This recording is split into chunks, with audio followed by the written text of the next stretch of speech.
ஒரு பெரிய பசுமையான காட்டில் ஒரு விசித்திரமான பறவை வாழ்ந்து வந்தது.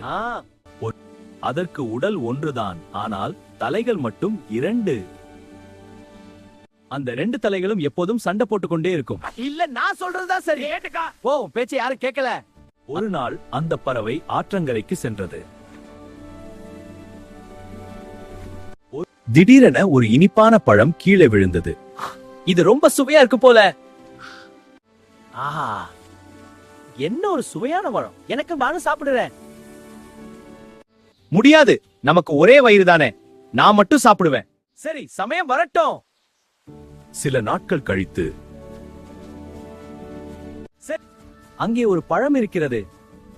இப்போது இதை நான் சாப்பிட போகிறேன். வேண்டாம், அது விஷப்பழம். அதை சாப்பிட்டால் நாம் இறந்து விடுவோம். நான் சொல்வதை கேள். சில நிமிடங்களில் விஷம் உடல் முழுவதும் பரவியது. அந்த 2 தலை பறவை பரிதாபமாக உயிரிழந்தது.